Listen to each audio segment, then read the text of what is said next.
हम आए डाला दौड़ हाँ हटा लीजिए, फील्ड खाली कीजिए। स्टॉक में रखा है। नहीं, ये कुर्सी फील्ड में है और इधर का एक टेबल फील्ड में है। इसका नाम क्या है? इसका नाम क्या है? सब खुला रहता है।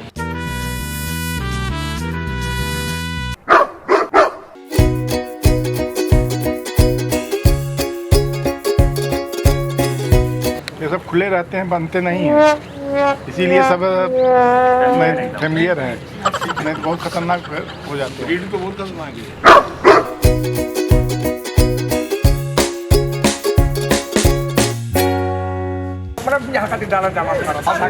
वहाँ पे एक बात करिएगा, सबको हटा।